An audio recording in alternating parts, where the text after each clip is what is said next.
Hello जी, स्वागत है आपका मेरी एक और नई रेसिपी में। तो जी आज बनाऊंगी मैं रक्षाबंधन और तीज पर खाए जाने वाली मिठाई, वो है जालीदार घेवर। मैं घर पर आपको आज बनाकर दिखाऊंगी। बिल्कुल इजी है बनाना, ज़्यादा कोई डिफ़िकल्ट नहीं है। घर पर आप बनाकर देखना एक बार, अगर आपने बना लिया ना तो आप बार बार इसको बनाकर खाएंगे। बिल्कुल आसान है बनाना घर पर। और चलो जी शुरू करते हैं। बनाने के लिए मैंने लिया, मैंने करे 4 चम्मच देसी घी के और 200 ग्राम लिया मैदा। 150 ग्राम लूँगी मैं यहाँ पर दूध और 1 कप ठंडा पानी। दूध और पानी को हमें ठंडा चाहिए फ्रिज का। और उसके बाद मैं लूँगी, अगर आपके पास आइस क्यूब्स हैं वो ले लेना, अगर नहीं है तो मेरी तरह इस तरह कोली में बर्फ़ को जमा देना रात को। और फिर लिया मैंने कांच का बोल और इसमें डाल दिए थे 4 चम्मच देसी घी के।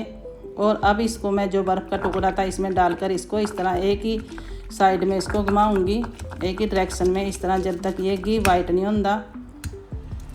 इस तरह इसको 1-2 मिनट के लिए इस तरह घुमाते रहना। और जो इसमें पानी, थोड़ा बहुत पानी निकल जाए बर्फ़ का, तो आप इसको पानी को बाहर निकाल देना। और अब इसको मैं बीच में चम्मच से इस तरह इकट्ठा कर लूँगी। इकट्ठा करने के बाद फिर मैं इसको हाथ के साथ इस तरह घुमाऊँगी एक ही डायरेक्शन में।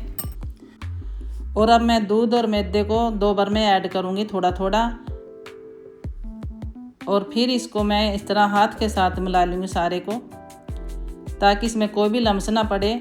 और अगर हमने एकदम में ही सारा डाल दिया ना, फिर इसमें लम्स गुठलियाँ पड़ने की चांस होते हैं, क्योंकि थोड़ा थोड़ा ऐड करना दूध और मैदे को। लो जी, अब मैं इसको सारे को इस तरह मिला लूँगी। दूध और मैदे को मैंने सारे को ऐड कर लिया। और अब मैं इसको हाथ के साथ एक ही डायरेक्शन में इस तरह घुमाऊँगी इसको 2 या 3 मिनट के लिए। और अपने आप ये क्रीमी सा बन जाएगा, देखो गोल। और अब जो ठंडा पानी लिया था वो मैं इसमें ऐड करूँगी। ठंडा पानी कम ज़्यादा हो सकता है। इस तरह करके इसको पतला सा बना लूँगी गोल को। ना ही ज़्यादा गाढ़ा रखना, ना ही ज़्यादा पतला बनाना। ये देखो इस तरह, ज़्यादा पतला भी नहीं बनाना, नहीं तो फिर इसमें घेवर में जाली नहीं बनेगी। और फिर मैंने ये छलनी मैंने छान लिया था, ताकि इसमें जो भी गुठली है, लम्स है, वो निकल जाएंगे। अगर इसमें इस तरह ही बना लिया तो आपके घेवर बिल्कुल भी सही नहीं बनेगा। ले जी, अपना गोल बनकर तैयार हो गया था। और अब इसको मैं 10 मिनट के लिए फ्रिज में रख दूँगी। और अब लिया मैंने आइस क्यूब्स और इसमें कटोरे में डाल दी थी। फिर मैं जो ठंडा पानी लिया था वो इसमें डालकर मैं अपने गोल को इसमें रख दूँगी कटोरे में। हमें गोल बिल्कुल ठंडा चाहिए। और अब लिया मैंने चाय का भगोना और इसमें डाल दिया था देसी घी। अगर आपके पास देसी घी नहीं है तो आप तेल के साथ भी इसको बना सकते हैं। तेल हमें गर्म चाहिए। तो अब मैं कड़छी की मदद से गोल बनाया था जो, इसको मैं बीच में इस तरह डालती रहूँगी। और जो बबल उठते हैं ये अपने आप ही नीचे बैठते रहेंगे। हमें गोल को बीच में डायरेक्शन में डालना।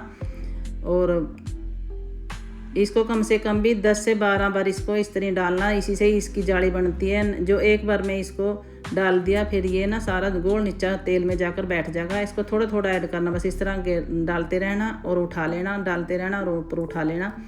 और देखो जी, अपना पहला घेवर बनकर तैयार होया। और बिल्कुल आसान बनाना। देखो कितना अच्छा बने अपना घेवर जालीदार। और इसको फिर मैं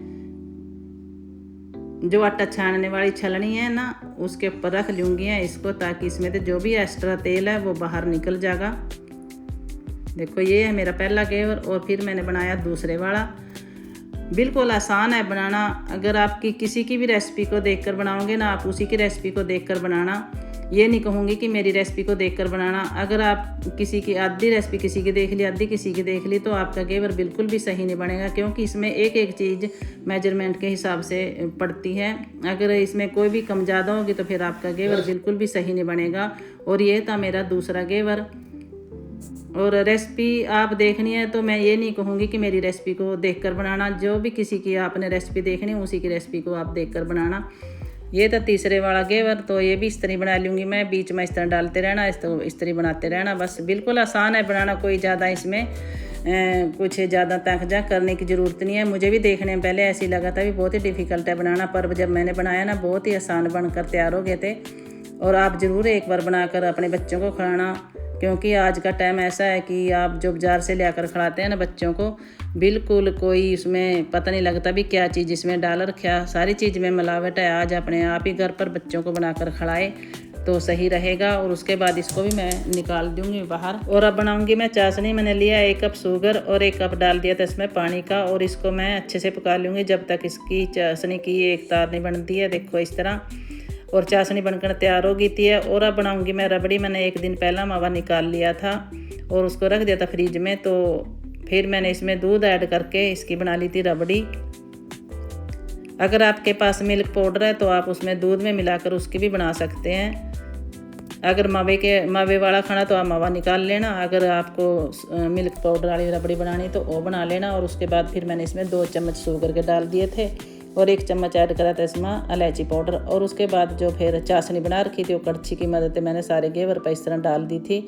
और मीठा अपने हिसाब से चाशनी अपने हिसाब से डाल देना, जितनी आपने खाना, कम ज़्यादा मीठा करना। और फिर जो रबड़ी बना रखी थी वो चमचे के साथ मैं इस तरह इसके ऊपर लगा दूँगी सारी रबड़ी को। और फिर डेकोरेशन के लिए मैंने इस पर पिस्ता और काजू बादाम इस पर काट कर इस तरह डाल दिए थे। बिल्कुल सही है, स्वादिष्ट है, आप ज़रूर बनाना और बच्चों को खाना, आप खाना। और जैसे अब त्योहार रह रहे हैं इंडिया में, जिस तरह तीज और रक्षाबंधन का, तो उस पर तो हर एक के घर में खाई जाती है। बहुत ही फेमस मिठाई है ये। ले जी, तैयार हो गया घेवर और खाओ जी सारे। तो कैसी लगी मेरी रेसिपी? अगर रेसिपी पसंद आई तो सब्सक्राइब शेयर करना, ज़्यादा से ज़्यादा अपने दोस्तों में तो कमेंट करना। चलो जी, फिर मिलती हूँ एक और नई रेसिपी में। तब तक के लिए bye bye, Radhe Radhe, Krishna ji. Okay जी, बाय।